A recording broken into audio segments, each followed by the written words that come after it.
آج ہم قانون کی دنیا میں ایک ایسے بنیادی ستون کو دیکھ رہے ہیں جسے اکثر شاید نظر انداز کر دیا جاتا ہے۔ میرا مطلب ہے پاکستان کا جنرل کلازز ایکٹ 1897۔ جی یہ 11 مارچ 1897 سے نافذ ہے اور اس نے پچھلے قوانین کو اکٹھا کیا۔ یہ تو کافی پرانا قانون ہے۔ جی ہاں، کافی پرانا ہے، لیکن اس کی عمر دیکھیں تو اس کی اہمیت آج بھی کم نہیں ہوئی۔ یہ ایکٹ دراصل قانون سازوں اور ججوں کے لیے ایک طرح کی کہہ لیں ڈکشنری اور رول بک ہے۔ اچھا۔ جی، جو مرکزی قوانین اور ضوابط میں استعمال ہونے والی عام اصطلاحات کی وضاحت کرتی ہے اور ان کی تشریح کے بنیادی اصول فراہم کرتی ہے۔ تو مقصد یہ ہوا کہ قوانین کو سمجھنے اور لاگو کرنے میں یکسانیت رہے؟ بالکل، یکسانیت اور وضاحت۔ ہمارے پاس اس ایکٹ کا اصل متن موجود ہے، پاکستان کوڈ سے لیا گیا ہے۔ تو آج ہم کوشش کریں گے کہ اس کے کچھ اہم پہلوؤں کو سمجھیں کہ یہ روزمرہ کی قانونی کارروائیوں پر کیسے اثر انداز ہوتا ہے۔ ٹھیک، چلیں اس کا ذرا گہرائی سے جائزہ لیتے ہیں۔ اچھا، ایکٹ کے مندرجات کو دیکھیں تو یہ مختلف حصوں میں بٹا ہوا ہے نا، جیسے تعارف، تعریفیں، تشریح کے اصول۔ جی بالکل، تمہیدی حصہ ہے، پھر عمومی تعریفیں ہیں، تعمیر کے عمومی اصول، اختیارات اور عہدیداران، اور پھر احکامات اور قواعد وغیرہ سے متعلق دفعات، اور آخر میں متفرق چیزیں۔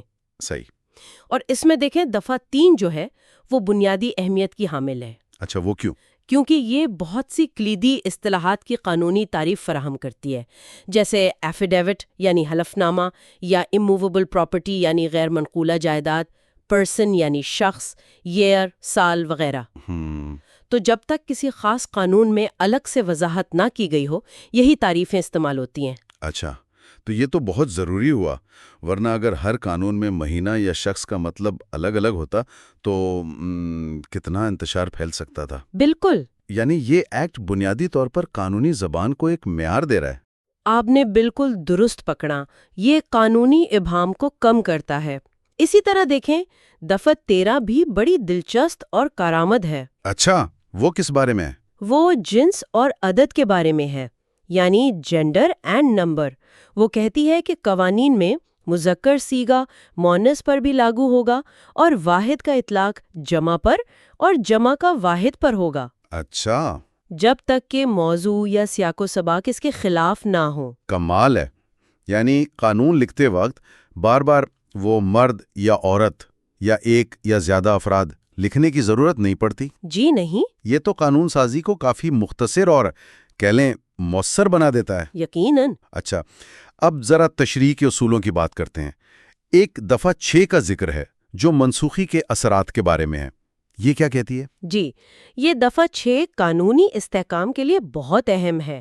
یہ واضح کرتی ہے کہ اگر کوئی پرانا قانون منسوخ کر دیا جائے تو اس منسوخی سے وہ حقوق، ذمہ داریاں یا قانونی کارروائیاں جو اس پرانے قانون کے تحت پہلے سے وجود میں آ چکی تھیں، وہ عام طور پر متاثر نہیں ہوں گی۔ اچھا، جب تک کہ نئے قانون میں واضح طور پر کچھ اور نہ کہا گیا ہو۔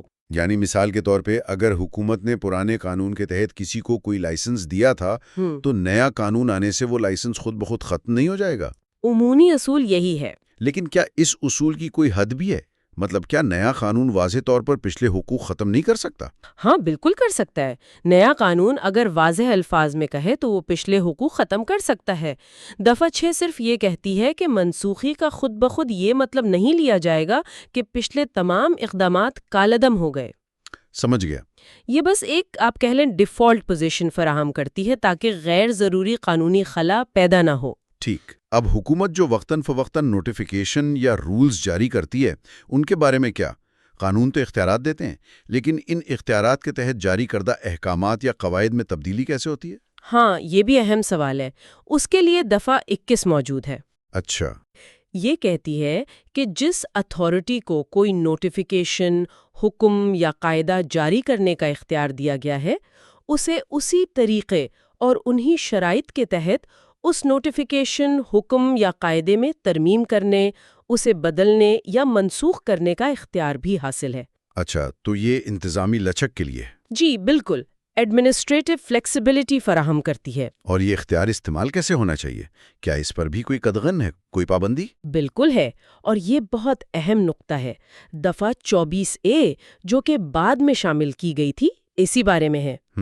یہ کہتی ہے کہ کوئی بھی اختیار استعمال کرتے ہوئے، چاہے وہ حکم جاری کرنا ہو یا کوئی ہدایت، اتھارٹی کو منصفانہ، معقول اور قانون کے مقاصد کے مطابق عمل کرنا چاہیے۔ صحیح۔ اور جہاں ضروری ہو اپنے فیصلے کی وجوہات بھی بتانی چاہیے۔ تو یہ تو شفافیت اور جواب دہی کو یقینی بنانے کی کوشش لگتی ہے۔